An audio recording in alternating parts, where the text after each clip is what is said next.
Yinlin is finally out in CBT2 and I could not be happier. Ever since her new design debuted in the 9-month dev update, she has been at the top of my list for must-pulls in Wuthering waves. While her initial design in CBT1 was plenty appealing enough as it was, her new design has captured me for one particular reason. Okay, maybe two jiggly reasons. And I thought that if I was going to spend hours admiring her, for purely scientific reasons of course, I might as well go through every alteration in her design between CBT1 and CBT2. So follow me while I pixel peep every inch of this goddess. So as with all things, let's start from the bottom and work our way up, shall we?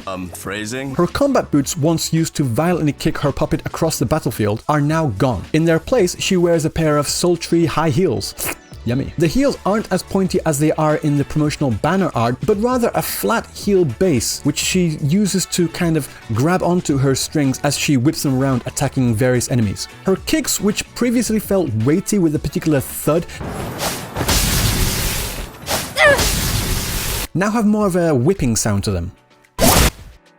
And the transition from boots to heels also gives the illusion of longer legs, even though her character design hasn't really changed that much in height. Going up her legs, her tacet mark used to be running vertically along her right thigh, but it has now moved to her left thigh running horizontally, encircled by a kind of gold looped belt with a particular red string attaching to the waist. And her shorts have been restyled to curve upwards towards the waist at the sides, adding to that illusion of longer legs. The front of her dress maintains the original wave kind of design, but it is noticeably simpler, and the bright silver tones have been toned down for a more subdued grey, with a pop of red in the bottom left, bottom right corner of her dress. The decorative stars have also been redesigned and shifted slightly to the right side of her dress. But the silver stars from the previous design haven't gone completely. They are now on her lining on the underside of her dress to accentuate the dark crimson color. The two vertical lines on her dress, including the one with the red gradient, have now gone completely, however. Her 4 grey straps have now been reduced to 2, but what they lose in quantity they make up for in quality, as they have been upgraded from silver to now gold, in keeping with her new color scheme. The red ribbon tassel-like thing down the front of her dress is now thinner and longer,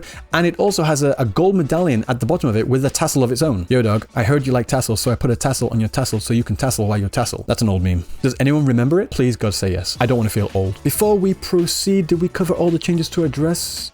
How could I have missed it? Her blue ribbon is now less saturated and it has been flipped. Okay, enough joking. I know why you've been watching for so long. The opening in the front of her dress now features a V-shaped mesh extending up from her navel, incorporating the strap design reminiscent of her previous CBT1 design. Each cup now incorporates this upside down V motif. The dress is now very form-fitting, allowing for freedom of movement, especially during her resonance liberation. I can neither confirm nor deny that I have watched this dozens of times in ultra slow motion while making this video. The collar maintains its China dress style, but now has these 3 circular buttons. Her arm coverings have seen some design tweaks as well. While retaining the circuit-like pattern from the first closed beta, the square and the 05 have been completely removed, now replaced with this diamond aligning with her new triangular design theme. Her rings, previously resembling Damascus steel, are now thinner and sleeker. Additionally, her nails have now been painted silver compared to the original black. The bands securing these sleeves to her dress largely remain unchanged, however the thin red crimson line has been replaced with a black and gold, again fitting in with her new color scheme. An interesting feature is the addition of these thick spiked chains at the elbows,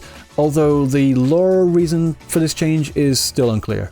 Another new element are these glowing lines running up her palms, presumably also helping with the electro element manipulation. I think that's it for her clothes. Now we've come to her face. Hey, phrase it! Her facial structure is unchanged, however there have been major changes to and around her eyes. Her eyes have transitioned to a soft purpley pink color compared to the electric blue from her previous design. They are now more sleeker in appearance, which complements her more refined look. Gone is the wild gaze, now replaced with a more subtle, more calculating expression, fitting in with her puppeteer motif. Still though, I hope we get to see some of her crazed look later in a cutscene or two. She is now noticeably wearing less eyeshadow compared to before, and the mirroring beauty marks underneath her eyes have been shifted more closer to the center. The undercut hairstyle displaying her brown hair is now completely gone, along with the braid.